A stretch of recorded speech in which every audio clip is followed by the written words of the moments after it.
Salut à tous, je suis super ravi de pouvoir vous présenter cette vidéo. C'était pas sûr qu'elle se fasse avec la période qu'on a actuelle, le Covid, le fait que ça remonte, que ça revienne, que rien ne se calme. Il n'était pas sûr qu'on puisse passer ces 3 jours en Italie, mais ça s'est fait. Finalement, j'y suis. Alors ça fait la 3e fois que j'y vais.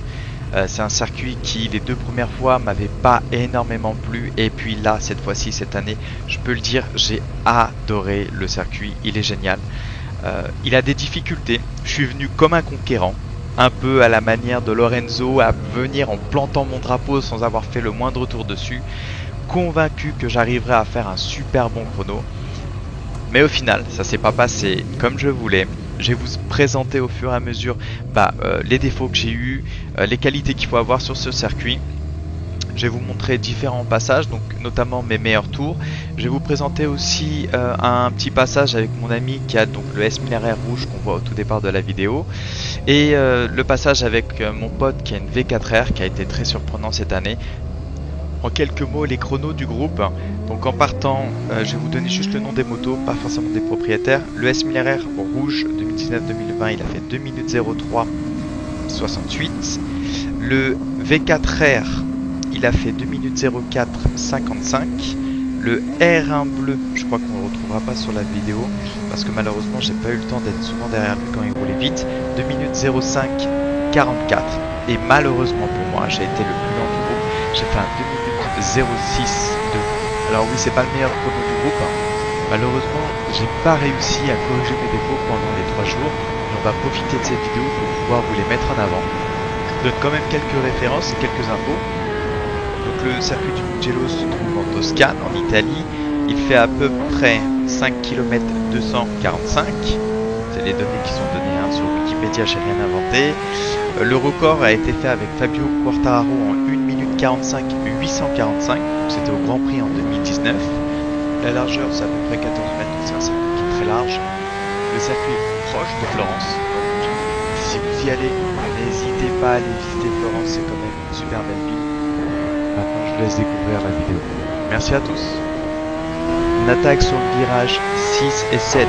Alors, le virage 6 est en descente. Il faut rentrer avec de la vitesse. Ne pas insister sur les freins pour pas élargir en sortie et rester milieu de piste. Le virage 7, il se prend à la corde. C'est hyper important. On gaz très fort. On attaque. Ensuite, les virages Arrabbiata 1 et 2, ils sont en montée. Comme au Mans. C'est-à-dire que tu rentres, tu lâches les gaz, la moto va ralentir. Tu arrives au point de corde. De nouveau gaz très fort. Le virage qui suit, il est en aveugle. Le point de repère est pas compliqué, c'est chemin sur le côté. Tu le vois, tu déclenches, tu freines et là tu rentres. Tu sacrifies la vitesse d'entrée pour pouvoir sortir le plus fort possible du deuxième virage. Là, c'est un enchaînement qui est ultime. Si tu rates la première partie, t'es mort de partout. Virage numéro 12. Celui-ci, il faut rentrer avec de la vitesse. Milieu du virage, laisser la moto en phase neutre, mettre de l'angle, claquer la moto vers la sortie et là tu remets gaz très fort. Tu as un enchaînement d'une petite chicane, la 13. Ici, pour rentrer avec de la vitesse, ressortir avec les gaz à fond. Faut pas hésiter, ça passe très très bien. Dernier virage qui conditionne la ligne de départ-arrivée. Lui, tu rentres fort, c'est pas compliqué, tu te fais un beau V, tu ressors droit, le plus droit possible, et là tu mets gaz à fond, à fond, à fond. La ligne droite, elle est pas droite, ne crois pas. Au bout, la petite droite qui revient après vers un petit gauche. Tout ça avec une petite montée, ce qui fait beaucoup. T'as la roue avant qui déleste, le guidon qui se met à bouger dans tous les sens. Je peux te dire que les sensations sont garanties. Premier virage, tu rentres fort, tu refais un super V, tu ressors très fort. Parce que là, ça te conditionne 2 chicanes d'affilée. Et si t'as pas de vitesse, et ben c'est simple, ton chrono il est mort. Donc ici, c'est à chaque fois la même chose. Premier virage, tu ralentis bien. Deuxième virage, tu ressors très fort. C'est tout ce qu'il faut savoir.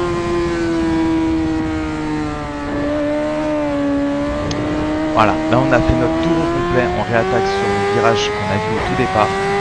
Sur ce circuit, j'ai eu le défaut de ne pas réussir à rentrer fort. C'est un virage, c'est un circuit de vitesse. Il faut réussir à rentrer avec beaucoup de vitesse. Et surtout mettre gaz tôt, très fort et tôt.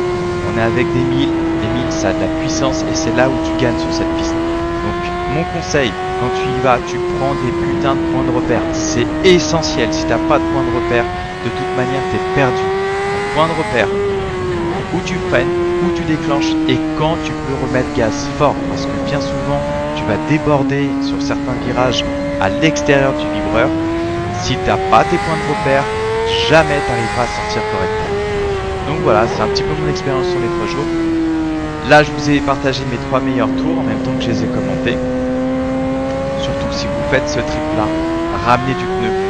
Faites attention quand les chaleurs commencent à monter, c'est comme tous les circuits, ça glisse. Il y a eu beaucoup de sorties pendant les 3 jours. Peu de personnes blessées, mais quand même des motos bien abîmées. Pour la suite, je vais reprendre sur la deuxième partie avec mes amis et vous raconter les différentes choses qui sont passées.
Voilà, ça fait 1 an qu'on attend ce duel, ça fait 1 an qu'on a envie d'aller sur cette piste au Mugello pour voir qui de la S1000 RR 2019, 2020 et de ma S1000 RR 2015 fonctionne le mieux. Donc François est au guidon de cette moto.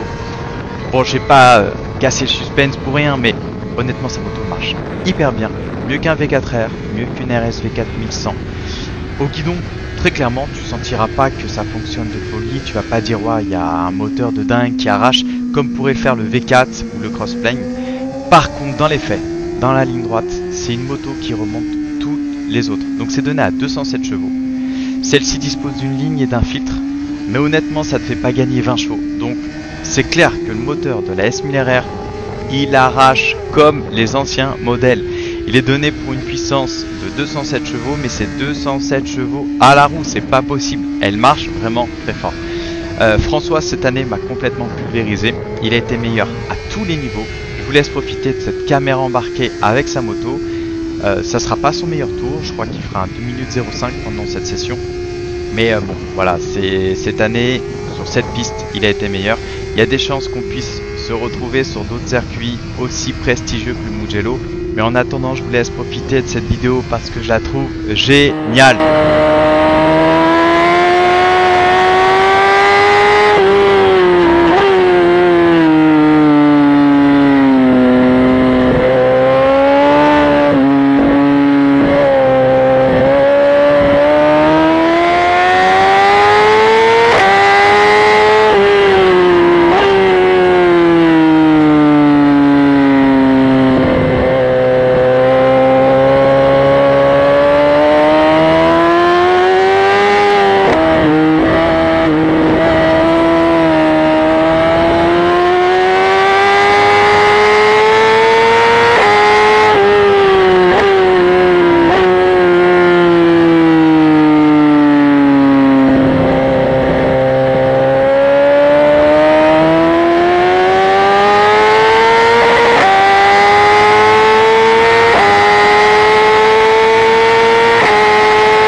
Eh mais dis-moi, ce serait pas la V4R de Richard à tout hasard devant moi? Bon, on a profité d'une session, on était en fin de journée, on est parti ensemble. Voilà, l'objectif c'était d'essayer de le suivre pour pouvoir le filmer. Et de cette vidéo, on va pouvoir en tirer des conclusions. V4R, c'est donné avec la demi-ligne Acra, la remap Evo 2 dessus, pour plus de 230 chevaux. Je vais pas aller chercher te dire c'est 234, 236, 233, je m'en fous. Ça fait 30 chevaux de plus que ma moto et normalement ça doit t'arracher la gueule. Eh ben écoute, je te laisserai toi te faire ton avis. Il y a des lignes droites, il y a des reprises, notre niveau de pilotage est très proche. Il a réussi à faire un meilleur chrono que moi d'une seconde et demie. Donc c'est pas un mec qui met pas poignet dans l'angle, il sait le faire, il est pas mauvais pour ça. Donc je te laisse voir. Voilà, moi j'ai vu le S1000 RR 2019 2020. Voilà la V4R et je me demande si les Italiens sont pas un petit peu trop optimistes sur le nombre de chevaux annoncés au moteur, parce que très clairement là les 30 chevaux dans la ligne droite je les ai vraiment pas vus. Allez, merci à toi d'avoir suivi cette vidéo jusqu'au bout. N'hésite pas à venir me suivre sur mon Instagram, je te laisserai dans la description. Si ces vidéos tournées avec un amateur, fait avec du matériel d'amateur, te plaît bien, écris-le en commentaire. Propose-moi des petits détails qui pourraient améliorer la vidéo, la rendre plus vivante, la rendre plus appréciable. Moi, ça me ferait de manière que du bien d'avoir d'autres idées. Je te retrouverai un peu plus tard pour une autre vidéo, peut-être une autre moment, mais là pour l'instant, je vais faire une petite pause. Merci à toi, merci à vous, et on se retrouvera très bientôt.